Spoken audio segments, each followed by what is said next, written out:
Hello বন্ধুরা, তো আবার আমি একটা নতুন ভিডিও নিয়ে চলে এসেছি আপনাদের সামনে, আপনাদের কাছে। তো এই দেখুন, কিছুদিন আগে আমরা গেছিলাম একটা পিকনিকে।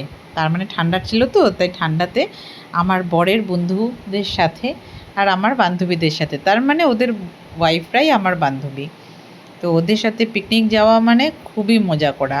তো এটা আমরা সবসময় অনেক দিন আগের থেকে প্ল্যান করছিলাম যে আমরা একসাথে পিকনিক যাব, তাই সেদিন ঠিক করা হলো। আর এই দেখুন, এখানে আমরা রিল বানানোর জন্য চেষ্টা করছিলাম, কিন্তু ফাইনালি রিলটা আর হলো না।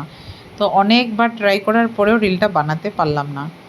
তো যাই হোক, এদিকে আমি ইনস্ট্রাকশনও দিচ্ছিলাম, তো এখন উল্টাপুল্টা সব হয়ে গেছিলো।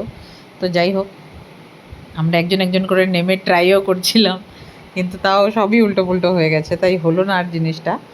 তাও মজা লেগেছিল অনেক। তো আমরা গেছিলাম আইপোয়ালি নামে একটি জায়গাতে, যে বঙ্গাইগাঁও থেকে বঙ্গাইগাঁওরই একটি জায়গা, চিরাং ডিস্ট্রিক্ট পড়ে ওটা।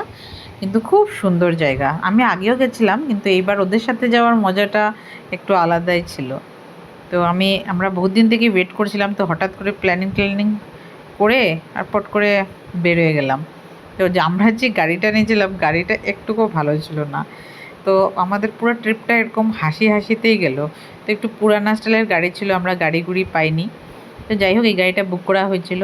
আর তারপরে দেখুন, আমরা পৌঁছে গেছি। পৌঁছে যাওয়ার পরে আমরা এখানে বসে আমরা সবাই খাওয়া দাওয়া করছিলাম। ওরা কথা বলতে এত ব্যস্ত ছিল, আমি ওকে ডাকছি, ও বারবার শুনছে, তারপরে মুখটা ধরে টেনে নিয়ে আসছি, তারপরে দিয়ে শুনছে। তারপর ওকে বললাম যে সবাই চল, সবাই এসে কর।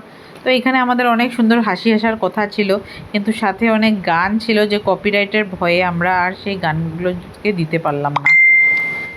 তাই একটা আফসোস। তো এখানে দেখুন, বহুত বড় বড় মহারথীরা খুব সুন্দর করে ডান্স করছিল। আর ডান্স দেখে আমরা হাসি আর থামাতে পারছিলাম না, যেই কমেডি করছিল।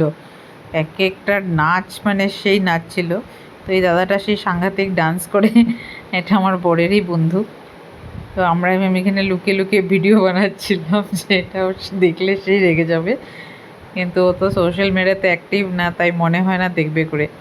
তারপরে আমরাও শুরু করলাম একটু ডান্স। তো ডান্সটা আমি আর মিউজিক দিতে পারলাম না, এটাই একটা দুঃখ, কিন্তু বহুত এনজয় করেছিলাম। তো এইগুলো আমরা সবাই, আমার বরের বন্ধু আর বন্ধুর বউরা সবাই মিলে আমরা নাচানাচি করছিলাম। তো আমরা বহুত ফুর্তি, হঠাৎ করে আমার বড়ও এসে নাচ করা শুরু করলো ওদের সাথে। তো আমার বর এমনি কারোর সাথে এরকম নাচানাচি করাটা তো ভালোবাসে না, কিন্তু ওর বন্ধুদের সাথেও যদি আসে তাহলে ও পুরো বাচ্চা হয়ে যায়।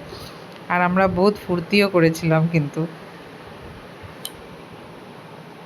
তো এখানে দেখুন, আমরা সবাই বসে রান্নাবান্না হচ্ছে, সবাই টুকটাক স্ন্যাক্স খাচ্ছি, এগুলো করছি। আর আমরা একটু বেড়াতেও চলে গেছিলাম, তো একটু ঘুরে ফিরে ভালোই লাগছিলো। আর দেখুন, এখানে আমরা দাঁড়িয়ে সবাই ফটো টটো তুলাতুলি করছিল। দেখুন, আমরা সবাই এখানে ভালো, দেখুন এখানে আমি ফটোশ্যুট করছিলাম। এইটাও আমার বান্ধবী ভিডিও বানিয়ে দিয়েছিল। আর এখানে দেখুন, আমরা দুজনে মিলে সেই নাচ শুরু করলাম। গানগুলো আমি দিতে পারি না, এটাই আমার আফসোস। আর আমার বান্ধবী বেশি পছন্দ করে না সোশ্যাল মিডিয়াতে আপলোড করা, তো আমি ইউটিউবে দিয়েছি। ইউটিউবটাও বেশি দেখে না, দেখে অসুবিধা হবে না। তাও আমি এগুলোকে সব সাউন্ড বন্ধ, তার মধ্যে এগুলো স্পিড লাগিয়ে দিয়েছি। আর লাস্টে দেখুন, এগুলো করতে করতে সন্ধ্যা হয়ে গেছিলো, গাড়িটা স্টার্ট হচ্ছিল না। তো সব বন্ধুগুলো মিলে একবারে ঠেলে ঠেলে গাড়িটাকে স্টার্ট করেছে, কষ্ট মষ্ট করে ফাইনালি গাড়িটা স্টার্ট হয়ে গেছে। আর এখানে আমরা দেখুন, ঘোড়ার গাড়িও চলেছিলাম, বাচ্চাগুলোকে চলিয়েছিলাম, আমরা নিচে দাঁড়িয়েছিলাম। ওদের খুব ইচ্ছা ছিল ঘোড়ার গাড়ি চড়বে, তো অনেক মজা করেছিলাম। কিন্তু আমরা, ওই দিনটা আমাদের খুব ভালো গেছিলো। এই দিনটা আর কবে আসবে জানি না। কিন্তু হ্যাঁ, আপনাদেরকে একটা কথা বলি, আপনার যদি আমার এই ভিডিওটা ভালো লাগে তাহলে প্লিজ লাইক আর সাবস্ক্রাইব করে পাশে থাকবেন। বাই।